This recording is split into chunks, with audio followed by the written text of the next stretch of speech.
Hello, and welcome to Buffy and the Art of Story Season 6. If you love Buffy the Vampire Slayer and you love creating stories or just taking them apart to see how they work, you're at the right podcast. Today we're talking about Season 6, Episode 16, Hell's Bells, where Xander and Anya head for the altar, give or take a demon or two. I am Lisa M. Lilly, mystery and thriller author and story expert. You can find my fiction at lisalilly.com. Along with a breakdown of Hell's Bells, I'll talk about what all the mirrors in the episode mean, who is the protagonist, and which is the main plot. Xander facing an actual demon and his internal demons, or Anya aiming to get married. Subtle foreshadowing of the climax throughout the episode, dialogue and themes that smoothly shift from scene to scene, and the joy of having Season 5 Spike back, at least for now. As always, there will be no spoilers except at the end when I talk about foreshadowing, but I'll give you plenty of warning. Okay, let's dive into the Hellmouth. Hell's Bells aired the first time on March 5th, 2002. It was written by Rebecca Rand Kirshner and directed by David Solomon. And I will include some highlights from their DVD commentary as I talk about the episode. We start with some foreshadowing and a comic opening conflict, though that isn't apparent right away. Thunder claps, rain pours, and the camera closes up on Buffy and Willow from the neck up, looking appalled and frightened. Willow says, "Buffy, it's hideous. Oh my God, Buffy, look at its arms." And Buffy says, "I know, but it's my duty. I'm Buffy the bridesmaid." The camera pans back, and both Willow and Buffy are in shiny green bridesmaids' dresses. On the DVD, David Solomon, the director, mentioned that these dresses were based on the ones at his wedding. He also commented on something that I didn't notice in my previous watching, but how many mirrors there are in the episode. So that got me thinking about it for the podcast. Willow is not convinced about the duty to wear these dresses. After all, she's the best man. And she says, "Shouldn't I be all Marlene Dietrich-y in a dashing tuxedo number?" But Buffy tells her, quote, "That would be totally unfair. We must share equally in the cosmic joke that is bridesmaidsdom." End quote. Willow still hopes maybe Anya will let her, quote, "go with the traditional blood larvae and burlap." End quote. After all, Anya, being a demon for so long, must know the best ones. This is a fun, great way to get in through some minor conflict, Anya's demon past. And now there's a little more while Buffy and Willow talk about how stressed Anya must be with Xander's relatives staying with them and Anya's demons. They shift to talking about the rehearsal dinner the night before, and Buffy says, "I just can't believe everyone bought that story about Anya's people being circus folks.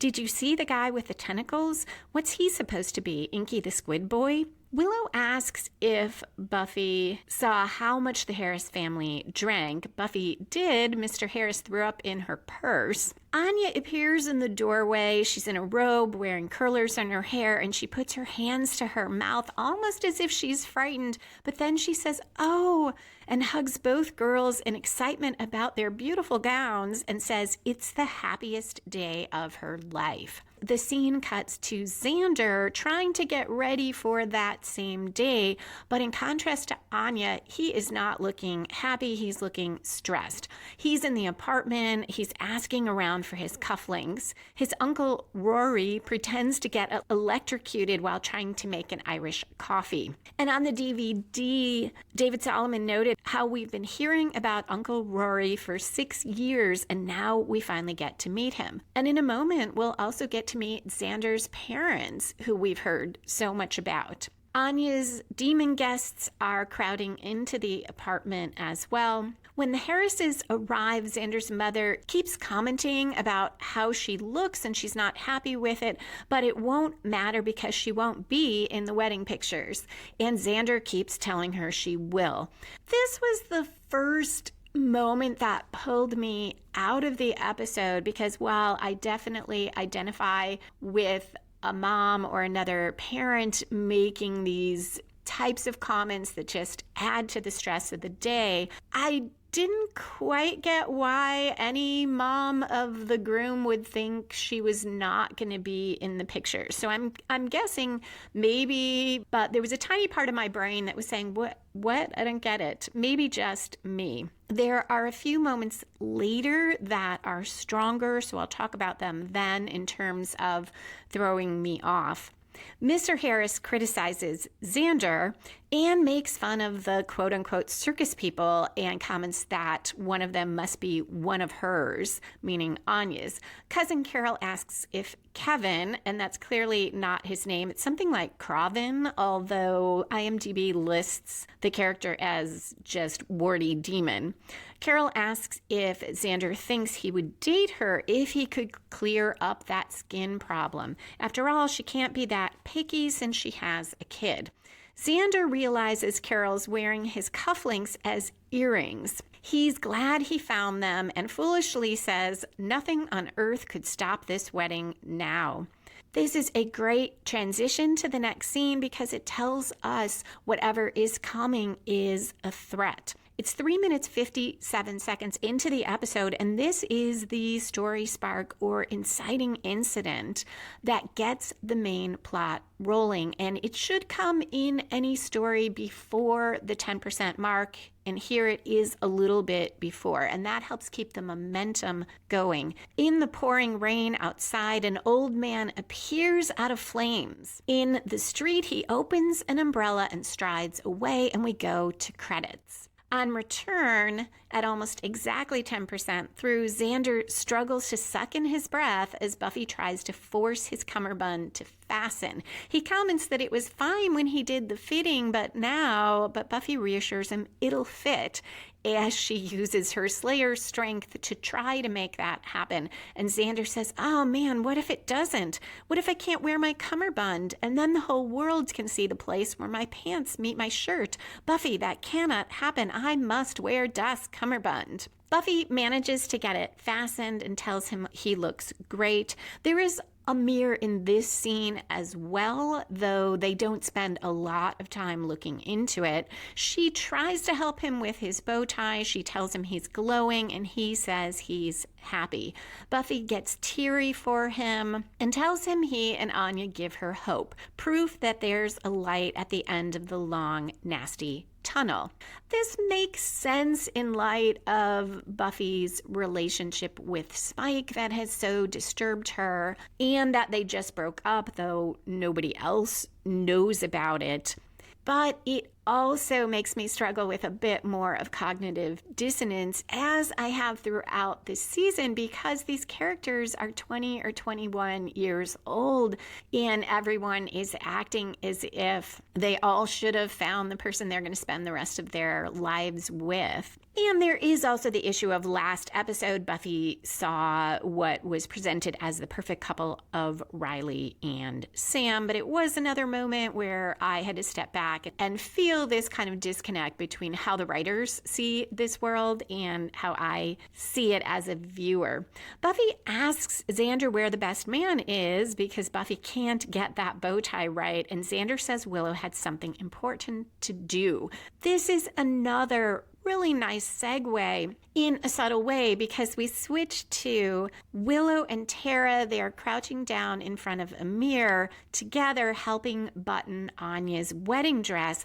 And on the surface, that's the important thing, right? Helping the bride get ready. But another layer is that Willow and Tara are exchanging glances and brushing hands and giggling a little as they help Anya, clearly part of their process of reconnecting. And I see that as what is important for Willow. While this is happening, Anya is sorting out her vows. She wants the others' feedback, and she looks in the mirror as she does so. This is the first of a few times Anya will make an attempt at her vows. On one level, it's about comic relief, but on another, this shows Anya's internal struggle or conflict over what marriage means to her, what she is willing to agree to, and what she wants from marriage. Anya says, I, Anya, promise to love you, to cherish you, to honor you, but not to obey you, of course, because that's anachronistic and misogynistic. And who do you think you are, like a sea captain or something? Which is very fun and shows as well Anya is not one to follow tradition or convention. She's distracted by Willow and Tara, who are giggling a little, but they tell her to go ahead. She says a few more things and gets to a more heartfelt part where she says, take care of my heart, won't you please? Take care of it because it's all that I have. And if you let me, I'll take care of your heart too. I'll protect it and tend to it like a little stray. Wait, no, like a little mangy stray that needs a home. This part of the vows foreshadows so much of the episode.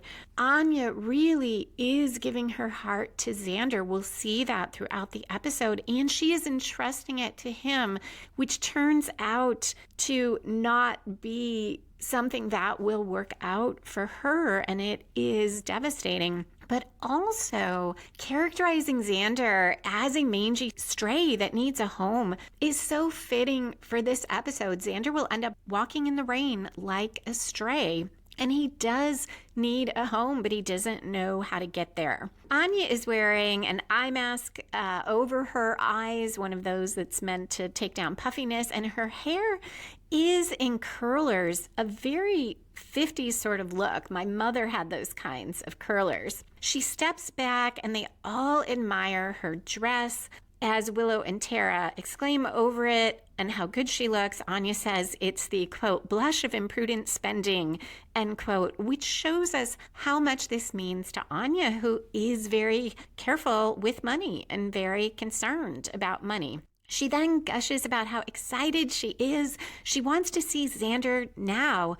Willow and Tara remind her that it's bad luck for the groom to see her in her dress before the wedding. So Anya suggests, how about without the dress, and muses over whether they could have sex or at least cuddle. She accepts that she can't see him, but she is still so excited. She gets to be with her best friend forever. More both foreshadowing and building of how awful the end is going to be for Anya, this former vengeance demon who is now putting aside all that cynicism she has about men and relationships and love, and allowing herself to be happy. And what a wonderful way to describe the person you're going to marry and to describe marriage. You get to be with your best friend forever.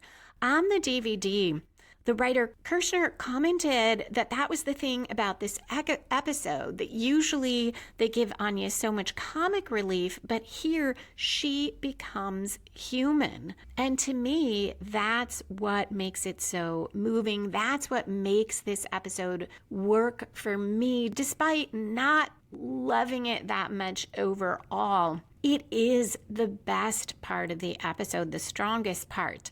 Interestingly, David Solomon responded in the commentary by saying, well, Anya's been in love a long time. She's probably thought about her own wedding, which I thought entirely missed the point. Anya, to the distinction she and Xander made in an earlier episode, is talking about the marriage here, not the wedding. She is talking about the life they will build together, rather than her usual running commentary on human life that comes from almost a step outside from her former demon perspective. She is, to Rebecca Rand Kirshner's point, speaking as a human. At 8 minutes 38 seconds, Uncle Rory introduces Dawn to his, quote, date for the night. He's got his arm around a young woman caterer in a tuxedo-like outfit who looks clearly uncomfortable and wants to go back to work. And there was another DVD commentary difference between Kirshner and Solomon, because Kirshner said when she wrote it, she did not mean the uncle to be intentionally rude. And Solomon was surprised because he thought it was definitely meant to be that way. And in fact, he toned the scene down from the way he initially directed it.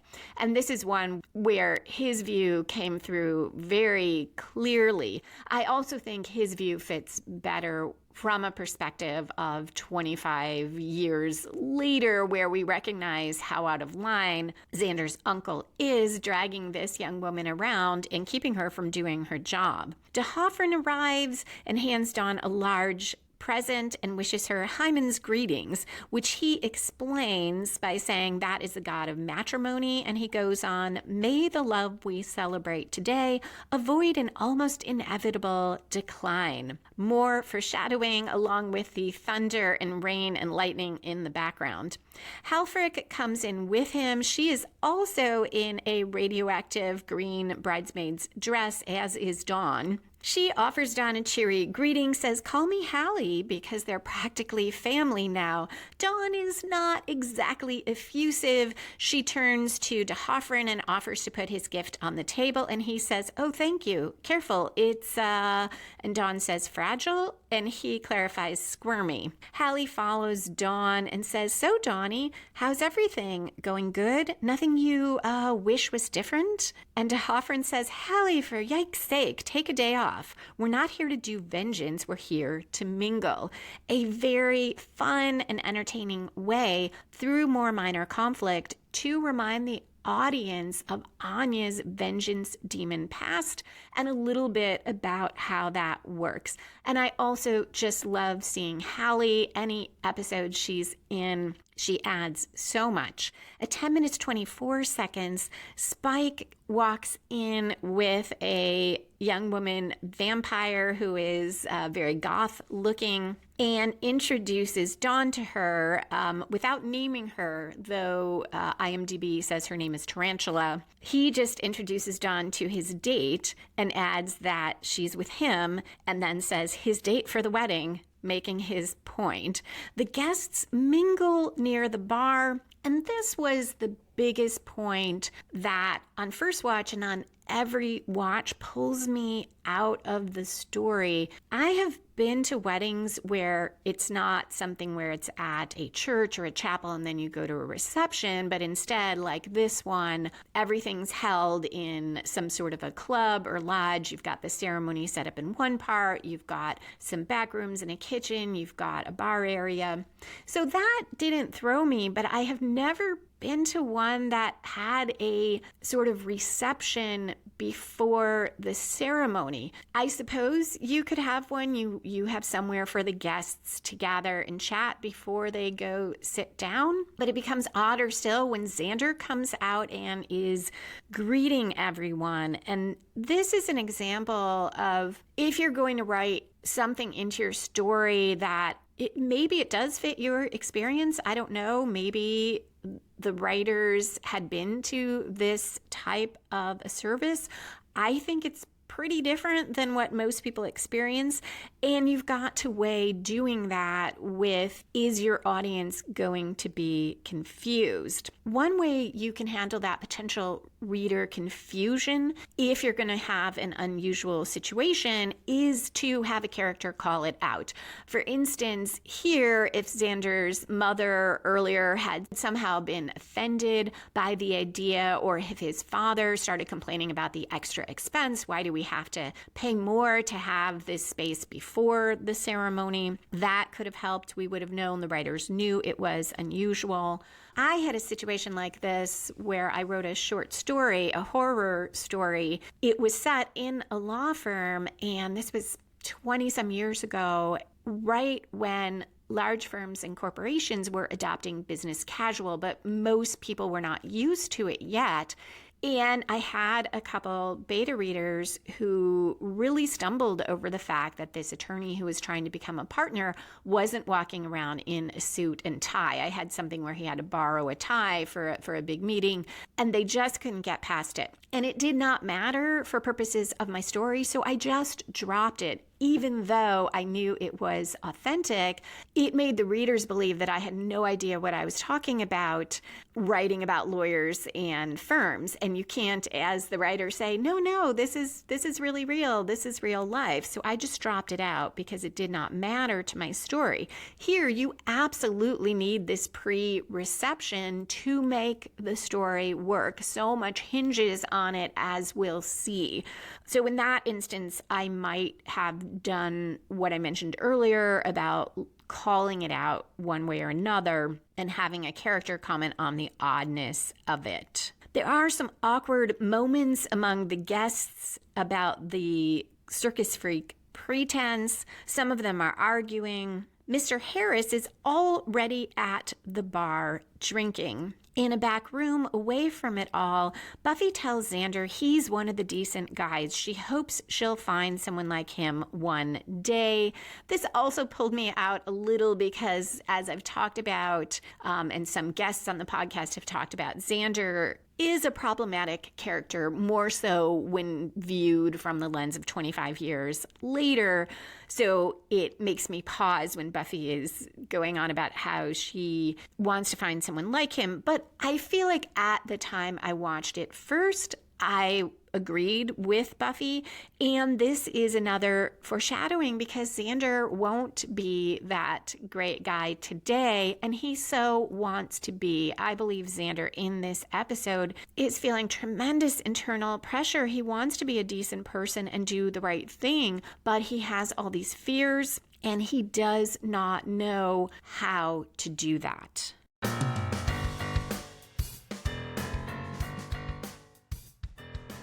Did you know that you can borrow audiobooks free from your library? Those include the audiobook editions of my books, Super Simple Story Structure, and The One-Year Novelist, a week-by-week guide to writing your novel in 1 year. Check your library's website or call them. If the books aren't already in the catalog, your librarian can easily request them. You can also borrow the print editions of those books and other writing as a second career books, including seasons 1 and 2 of Buffy and the Art of Story. And remember, all of these books are in my clever nonfiction author pen name, L.M. Lilly. If you want to check out my mystery series, you can get the print editions of those books at the library as well. The first one is The Worried Man, a QC Davis mystery by Lisa M. Lilly.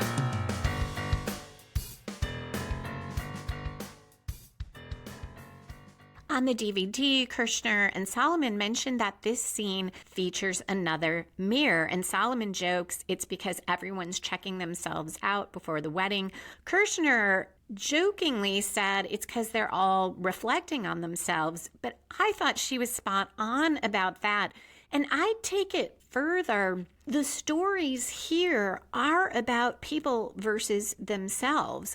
Anya, it's her desire to spend her life with Xander to get married versus what she knows from 1,000 years, or what her experience is from 1,000 years as a vengeance demon who was called upon when everything went horribly, horribly wrong. And it's also what she wants versus society's norms about marriage and what they tell her marriage should be. For Xander, clearly tons of internal struggles about himself and who he is in a relationship. And even Buffy faces in this episode more of her feelings about Spike, her mixed feelings, and she is more honest with herself and with him in this episode. And then there's Tara and Willow. That's a little more of seeing themselves reflected. We don't see them gazing at themselves in the mirror, but we do see them reflected as they start to connect again. Xander is finally ready. He walks with Buffy through the halls, heading for the reception area, and Xander says, "Now, let's go over the list one more time. Number 1, Buffy says, don't let your dad near the bar. Xander says, check. Number 2, and Buffy responds, don't let your mom near the bar. And Xander says, check. a little more foreshadowing because it's already too late. Or maybe I should say just a little more conflict because we as the audience know it is too late.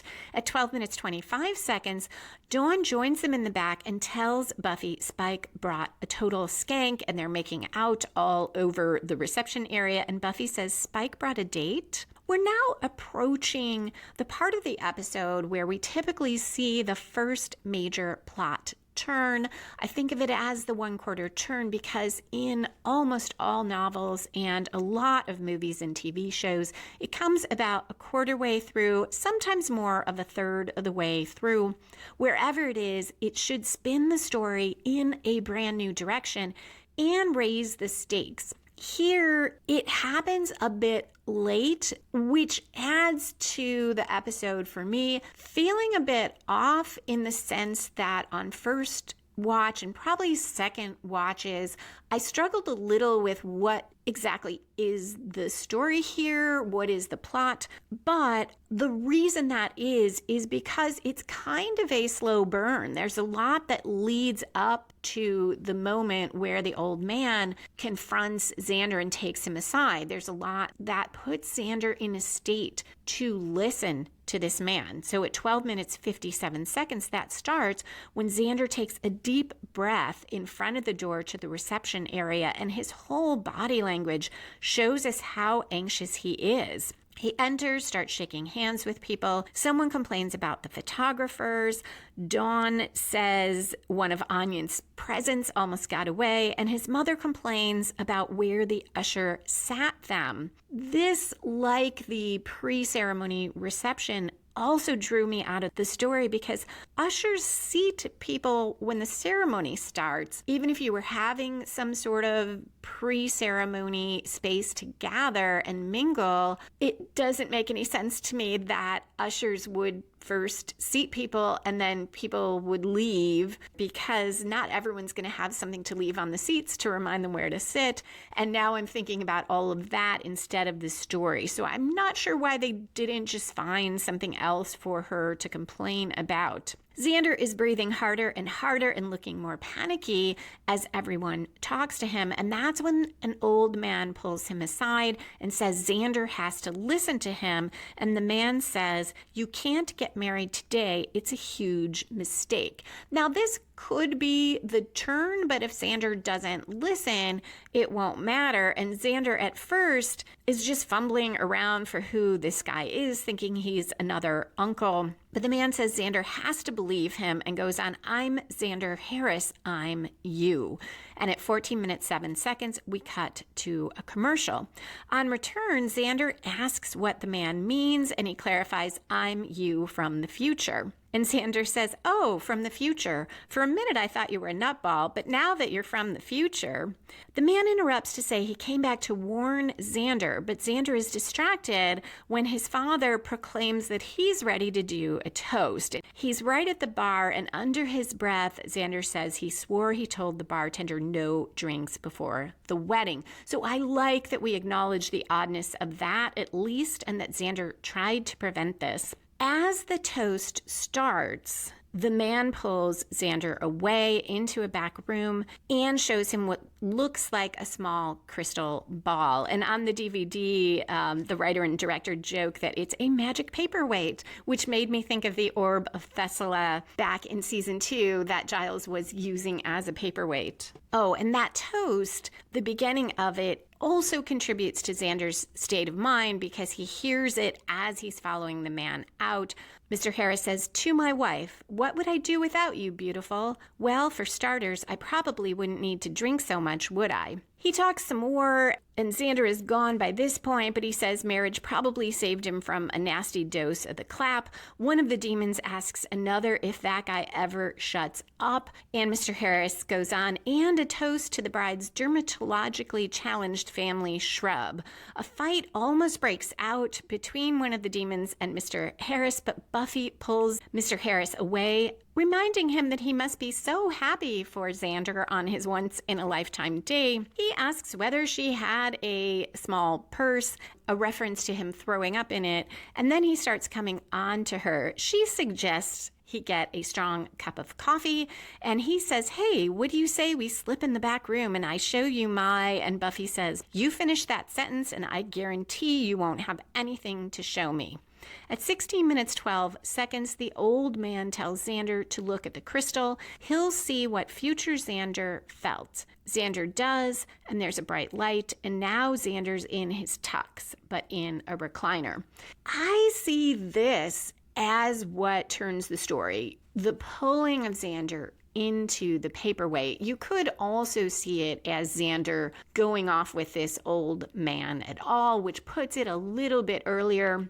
But all of it put together is what spins the story in a new direction, and that direction is forcing Xander to confront his deepest fears. Anya, looking a bit older and wearing a dark pink suit, argues with Xander in the living room as their son and daughter run around. The daughter is part demon. She's got these demon ears. Anya is heading out to do a makeover party because someone needs to make some money, and they argue about how Xander got injured helping Buffy, and Anya says, well, it didn't save her, did it? All it did was ruin our lives. And he yells after her as she leaves, I hope you crash in your stupid pink car. The scene cuts to Xander and Anya out to dinner with their now teenage kids. The two teenagers call each other names. Anya and Xander argue. And the daughter stalks off saying she knows Xander's not her real dad. On the DVD, Kirshner commented that it's the future, but their clothing looks a lot like the 1950s. But she doesn't say why that is. Maybe that wasn't a writer's choice, but it's interesting because I mentioned those curlers earlier that had a 50s vibe, and now at 18 minutes 28 seconds, we cut to further in the future in this kitchen that looks super 1950s, the way the appliances are styled. There's a dishwasher that's pulled out away from the counter. I think it's one of those freestanding ones people used to buy if their kitchen didn't include one. And there's a cart with this big metal coffee urn on it that makes me think of church fundraisers back when I was a kid. Xander and Anya argue about Anya cheating on him way back. She blames him because he wouldn't come near her after Buffy died. He yells at her not to bring Buffy into this. I find it interesting that we've seen in so much of the series, Xander had this ongoing thing for Buffy, which was finally pretty much gone when he and Anya got involved. But now Buffy still factors in this vision that his close friendship with Buffy, that he kept fighting with Buffy, is one of the ongoing issues in the marriage. Clearly, that's not what it's really about, but that is where some of the recurring fighting centers, which seems very realistic. Anya yells at Xander, who is still in that tuxedo, for ruining the last 30 years of her life and making her hate herself. Xander yells back, and he raises a heavy frying pan over his head and is about to swing it. So we're not quite at the midpoint of the episode. It's about 19 minutes, 3 seconds in. But this is a major reversal for Xander. In the middle of a strongly structured story, usually we see the protagonist make a major commitment, suffer a major reversal, or both. I'll talk about later whether or not Xander is the protagonist in the main plot, but whether we see his story as main plot or a very, very strong subplot, this is a reversal for him. And this is part of what makes the story a bit uneven as well, because that 1/4 turn didn't really come that long ago, but now we're at that major reversal. Xander is yanked back to the present before we actually see that frying pan hit Anya. And I should add, it looked more like a cast iron pan, which is extremely heavy and would do a lot of damage. And Xander begs the old man to tell him what happened, what he did. And the old man says he's so sorry, he didn't want to have to show him that. Xander asks questions, but the man says he doesn't have long. The spell that sent him here is going to take him away again soon. But the important thing is Xander can change things. He can't marry Anya. And he says, quote, "You'll hurt her less today than you will later," end quote. And he goes on that sometimes all two people bring each other is pain.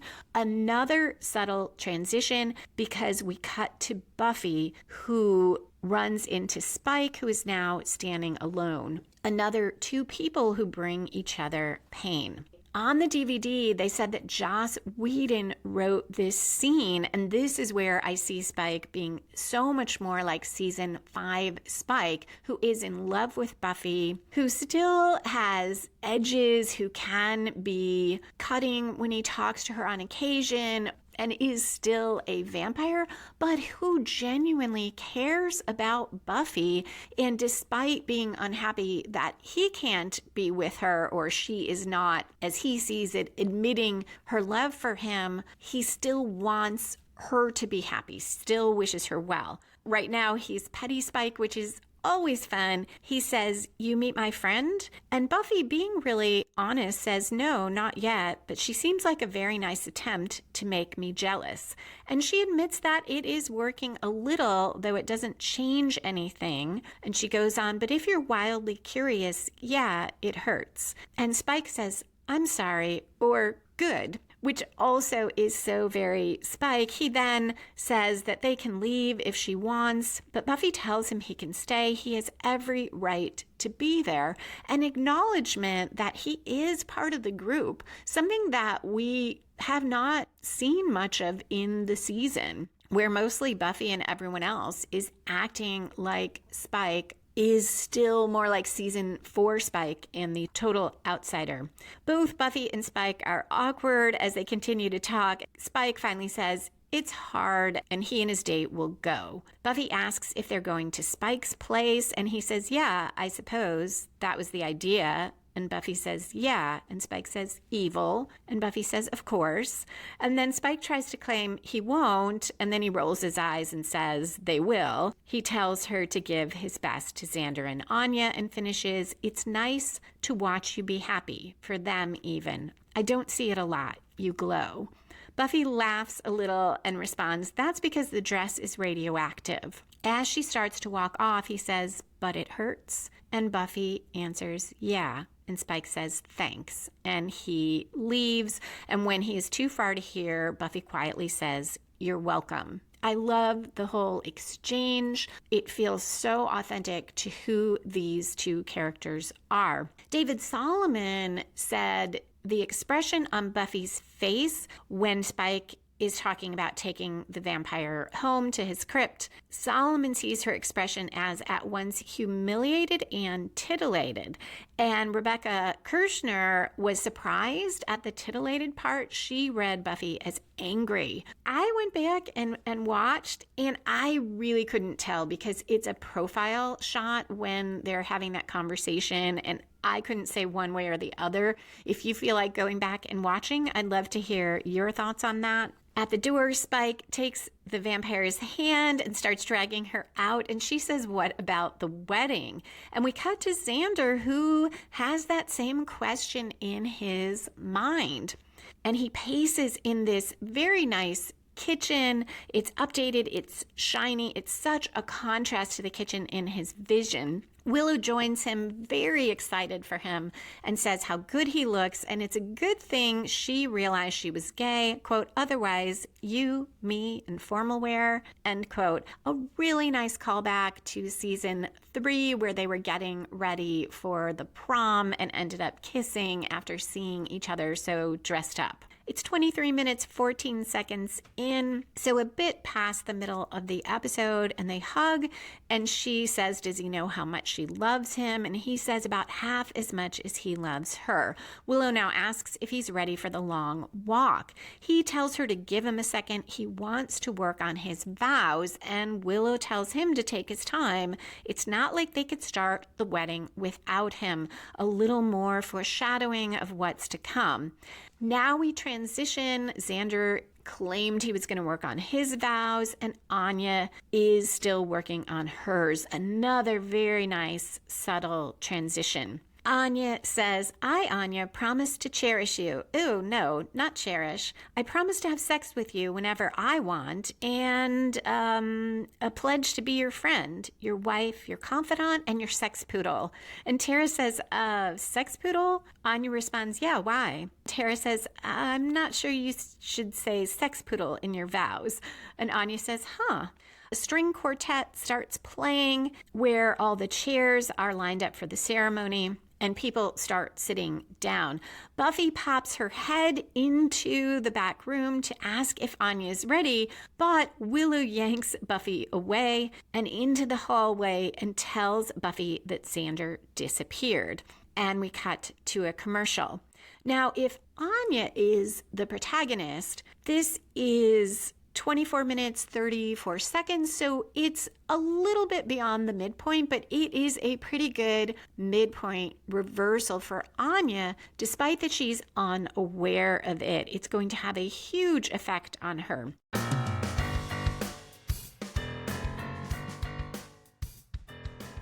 If you have a moment and you are listening on your phone or your laptop, could you scroll down and look for the place to give a star rating to the podcast or to write a few words about why you listen? It will help other listeners find the show and decide whether or not they might enjoy it as well. And thank you to all of you who already did that, and to listeners and patrons who shared the show on social media and tell their friends about it. Thank you so much. You are helping other Buffy fans and storytellers find the podcast.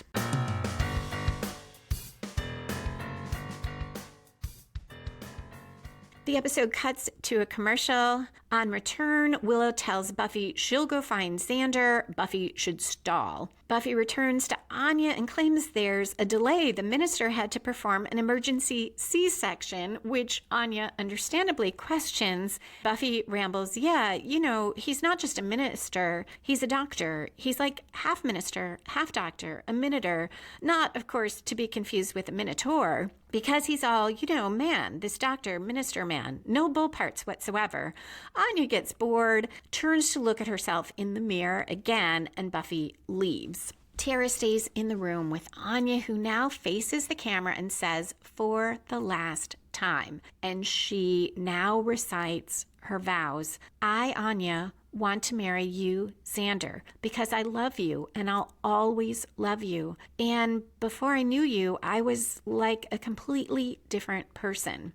During these vows, at this point, we cut to Xander walking in his tuxedo through the rain, and we'll see him as Anya keeps talking. And she says, not even a person, really. And I had seen what love could do to people, and it was hurt and sadness. Alone was better. And then suddenly there was you, and you knew me, you saw me, and it was this thing. You make me feel safe and warm. So I get it now. I finally get love, Xander. I really do.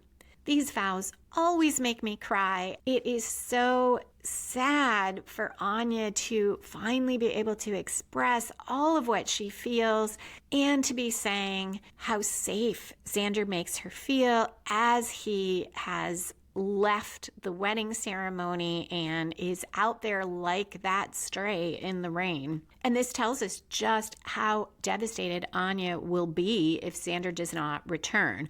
We cut to people sitting in the rows of chairs for the ceremony, looking restless. A child says, I'm bored. And Cousin Carol says, it's a wedding, honey. We're all bored. At 26 minutes, 55 seconds, Buffy walks in, goes up that red carpet in the center aisle, and the string quartet starts playing, probably thinking, okay, first bridesmaid going down the aisle, but Buffy waves at them to stop. She whispers to the minister, who is played by David Solomon, and goes down the aisle again, and the quartet again plays as she leaves. Just there for comic relief. In that back room, Anya paces, complaining to Tara about the rudeness of that minister and the mother delivering a baby on Anya's special day. Couldn't the mother just hold it? At the bar, Mr. Harris says it's that Anya. He knows it. She got them to pay for the wedding, and now she's messing it up. a good theme because we'll see that others think the problem must be Anya as well. Halfric says to D'Hoffryn they should have known Anya would never, and D'Hoffryn cuts her off, saying he's worried about Anya. Now Halfric sulks because Anya's always been D'Hoffryn's favorite, but he assures her he loves all his vengeance demons equally. Another moment with a little comedy, a little conflict, stressing Anya's vengeance demon past. Buffy tries to stall the crowd. She's up at the microphone. She's asking questions about where they're from. She juggles along with the demon everyone keeps calling Kevin, and she does some charades. Off to the side, Dawn and a teenage demon talk, comparing their messed up families. Anya, impatient, heads out. Tara rushes after her. Anya's insistent on the wedding beginning, minister or not. Just as she passes, Dawn tells the other teenager that the, quote, groom took off and no one can find him. End quote. At 29 minutes, 50 seconds, Anya overhears that and demands to know what's going on. How can Xander be missing? All the guests turn and look. Uncle Rory thinks Xander's playing a joke. And then a demon complains about all these Harris family jokes and all their drinking. A physical fight, breaks out between both sides. Everyone dives in, except Buffy, who rolls her eyes. Tara is caught up in the middle, but Willow grabs her by the arms and pulls her to a quieter area. Anya goes around asking about Xander, and Cousin Carol points out the old man in the trench coat and says she saw Xander go into the trophy room with him. Now we're at the 3/4 turn, the last major plot turn in any story. It grows out of the midpoint, or it should, and takes the story in yet another new direction. So that first plot turn comes from outside the protagonist. It's not from anything the protagonist did or experienced yet, but this one should come from the midpoint reversal or commitment. At 31 minutes, 19 seconds, Anya asks the man what he said to Xander, and the man says it doesn't matter, it's done. And Anya asks, what's done? Did he say something to make Xander leave? If he did, and he cuts her off and says, you'll what?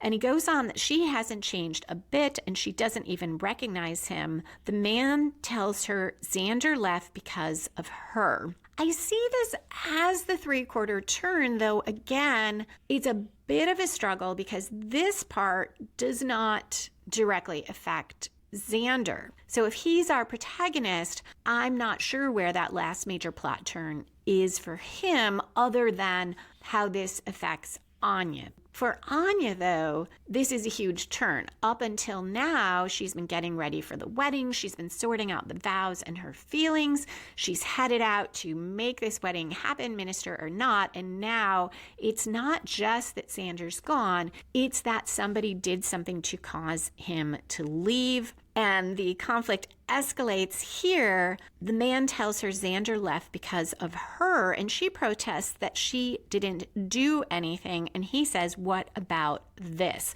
And transforms into a very tall demon. As the fight goes on in the background, the old man, now with a deep demon voice, tells her she did this and calls her Anyanka. So she finds out that the person who sent Xander off was somebody she cursed.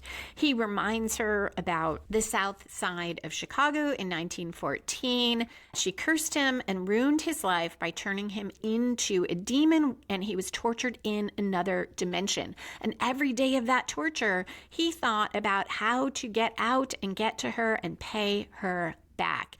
Then he tells her, devastating her more, that it didn't take much to scare off Xander. All it took was a couple phony visions of Xander's nightmare version of his future with Anya. Anya cries and asks if that's really all he did, and he says yes, it was easy.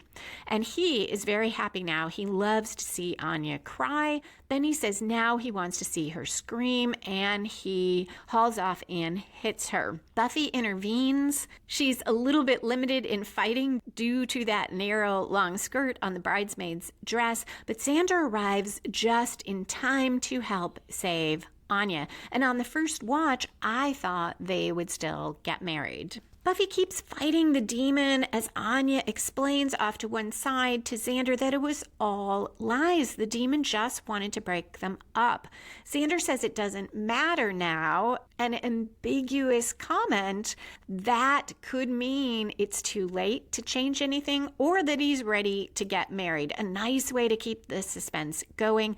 Buffy grabs a veil from a decoration to help her fight the demon, causing Kirshner on the DVD to comment that Buffy is like a modern-day MacGyver. Xander helps finish the demon off by using this fake pillar to slug him. All the guests clap and start leaving. Mr. Harris surveys the damage, calls the others freaks, and says he is not paying for this, which starts the fighting again. But Anya yells at everyone to stop and to sit down. This wedding will go on. Though it's a bit early, we are reaching the climax where the antagonist and protagonist have their final confrontation and reach a resolution. It's a little hard to sort out. It's not the physical fight, though that could be part of it if Xander is the protagonist, but the real conflict here is whether this wedding will go on. Going to that protagonist question, I look at three things: who's the main point of view character, who has the most at stake, and who is actively pursuing a goal throughout the episode. Part of me leans toward Xander. Both of them are actively pursuing the goal of getting married. And I don't know that one is more active than the other. Xander seems to have more. Well, he clearly has more to overcome. And we see it through body language. We see it through his comments. And then, of course, when the old man demon confronts him, that internal conflict becomes external. Anya's conflict is more subtle, but it's what I talked about. As she goes through her vows, that process gets her ready to make this commitment. She was ready to do it from the beginning, but it helps her sort out the internal conflict about what it means. So we're pretty even on that. It probably leans a little more towards Xander because even if Anya did not sort that out, she was going to get married today. Who has the most at stake is really tough because we see how much Anya is on the line here. Her heart, her emotions, letting herself be vulnerable in this way that she has avoided for 1,000 years. Xander, though, has a ton at stake as well. His whole concept of self, who he is, being that decent guy that Buffy calls him, and that great fear about being like his father and repeating the whole cycle, something that was alluded to in the previous episode. So that's pretty close as well. And point of view is a tough one too. We see a bit more of Xander because of his interactions with the old man, where we kind of cut back to Anya. On the other hand, we see Anya in the very beginning and in the very end. So that is a tough one as well. And until I did my notes for the podcast episode and got a little past this point, I was pretty sure Xander was the protagonist and his plot, Xander versus the demon who's trying to stop his wedding, which symbolizes Xander's inner conflicts, was the main plot. But I'll get to why I changed my mind on that. This trouble sorting out the protagonist is also what makes it hard to pinpoint the climax. Xander has already prevailed over the demon physically, and he's also resolved his inner conflict, but we did not see that and we don't know it yet. It's only going to come out in a few minutes. So his resolution, his real resolution, comes off screen while Anya's is on screen. And the demon wins as to Xander and to Anya because the wedding is not going to go forward. The other thing that's tricky about who the protagonist is the antagonist. In Xander's and Anya's stories, you could see the old man, Demon, as the antagonist. The antagonist's one job is to push against the protagonist, and he pushes against them both to stop this wedding. But his goal is to hurt Anya, which he succeeds at. One of the things to create a strong story that you want is a protagonist and antagonist with mutually exclusive goals, which Anya and the Demon have here. Anya wants to have the happiest day of her life. The Demon wants to wreak his revenge and make her life the type of living hell that he has just been through. Demon versus Xander is somewhat different. Xander is more of collateral damage for the Demon. That is what made me start thinking that the main plot probably was Anya versus the Demon and also versus Xander. These struggles are probably why it's not my favorite episode, because I like a clear plot. I like a clear protagonist and antagonist. I love to have layers. I love to have strong subplots.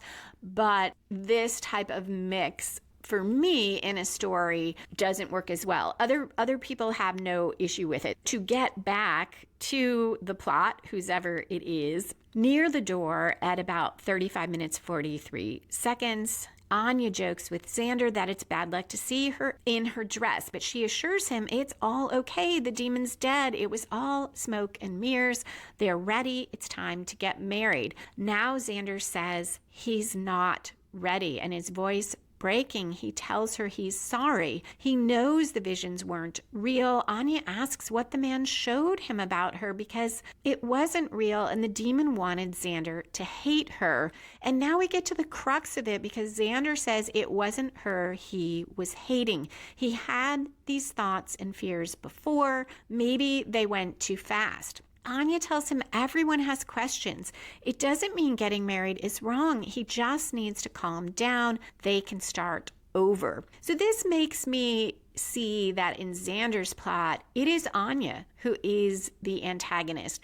The Demon is symbolizing his internal conflict, but it's ultimately Anya, because Anya is the one who needs him to be ready now. And that has been consistent with the entire season, where Anya is ready. He was the one who proposed last season, but he's been delay, avoid.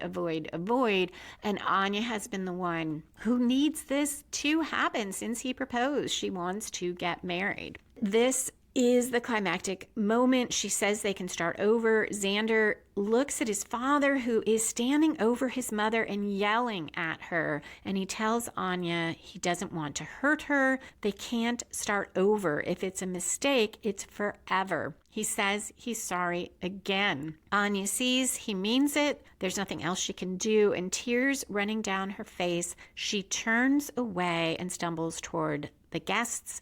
Xander watches her, and at 38 minutes, 16 seconds, he leaves. Anya walks down that aisle alone, and that is the resolution. There will be no wedding. Xander and Anya are separate. All the guests stand. The quartet plays very slowly. Anya freezes and just stands there looking down. This is the falling action, where the story ties up loose ends and resolves subplots, and sometimes puts in moments to continue the season arc, as we will see here. The scene cuts to Buffy, Willow, and Dawn on the sofa in the Summers house, looking dejected, talking about what they can do for Anya, who wants to be alone. Dawn comments she thought Anya and Xander were happy. Buffy agrees. She saw them as the light at the end of the tunnel. She guesses they were a train. Willow feels like she should be hating Xander, but she can't. She just hopes he's okay. At 40 minutes 7 seconds, we cut to a hotel manager showing Xander into a dingy hotel room, telling him the air conditioner is broken and checkouts at 11 tomorrow. At 40 minutes 33 seconds, Anya, still in her wedding dress, sits looking despondent, and the background is simply black. David Solomon said it's a entirely black background because it's where D'Hoffryn lives in a void. D'Hoffryn's hand enters the frame, handing Anya a handkerchief. Then we see him as he offers her comfort and tells her the problem was she let Xander domesticate her. When she was a vengeance demon, she was powerful. She crushed men like Xander. And D'Hoffryn says, "It's time you got back to what you do best, don't you think?" Anya looks up at him, and we cut to credits. That is it for Hell's Bells, other than foreshadowing, which does include spoilers. If you're not sticking around for that, thank you so much for listening. Come back in 2 weeks for Season 6, Episode 17, Normal Again, where a demon injects a potion into Buffy and she hallucinates that she's in another life where she's not the Slayer.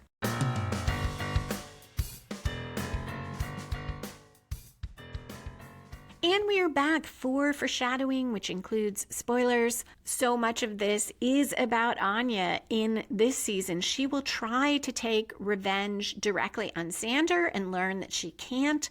She'll then turn to his friends to try to get them to make a wish for her. This also foreshadows Season 7, particularly the episode Selfless, where Anya slaughters a group of frat boys. That episode includes a flashback to a song with Xander that is meant to have taken place during the time of the musical when the demon made everyone sing and dance. And in it, Anya wears her wedding dress again, and that makes me cry too, the whole song. Also, this foreshadows the relationship between Hallie and Anya, which we see more of in Season 7, and which ends in a devastating way when D'Hoffryn kills Hallie as punishment of Anya for choosing to take back her wish and her actions of killing the frat boys. And this goes to D'Hoffryn, Hallie saying Anya is D'Hoffryn's favorite. While he does it to punish Anya, you have to think he also can't bring himself to sacrifice Anya and is willing to let go of Hallie. As to Spike, I feel like we sort of have the opposite of foreshadowing, because in this episode, he is so much the Spike that I feel like he was developed to be in Season 5 and in next episodes, Normal Again, and some of Entropy, he'll be very angry at Buffy once more, where here he seemed to accept that the relationship was truly over, to wish her well despite his own pain and need to do a little bit of posturing and make her jealous. He seemed to be in a better place. Both of them did. And in those 2 episodes, and of course seeing Red, where he sexually assaults Buffy, Spike is once again angry and is not wishing Buffy well. Next episode, he will in fact say some really horrible things that contribute largely to her not taking the antidote that Willow prepares for her. Now, we'll see if there are moments that explain why Spike zigzags back and forth. Of course, it's not unusual as you process a breakup or deal with the end of a relationship to have your feelings swing back and forth. But this felt so like something of a resolution. And I question whether it's because some things will happen that will change Spike's view or that will push him to the other side of the pendulum, or if it's because Joss Whedon wrote this scene and the bulk of those next 2 episodes are not written by Whedon. And I should have looked. I'm pretty sure Whedon also didn't write Seeing Red.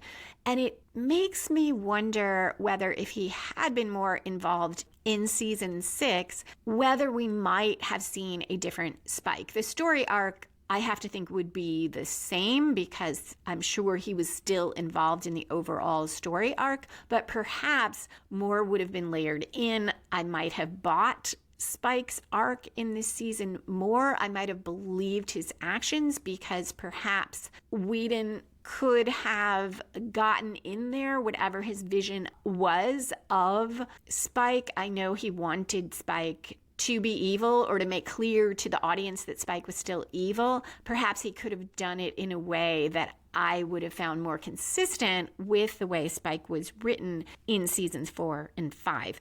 But we'll see. Maybe there are things that justify that.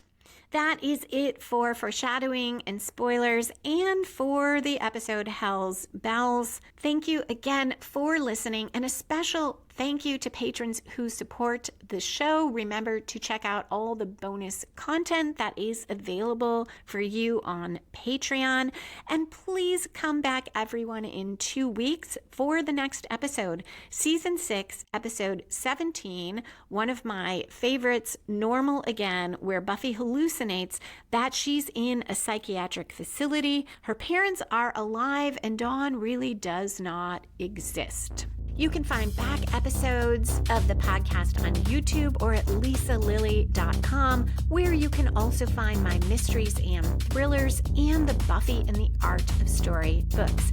If you'd like to connect or share your thoughts about Buffy, you can find me on Twitter or Instagram at Lisa M. Lilly. That's Lisa, M as in Marie, Lilly.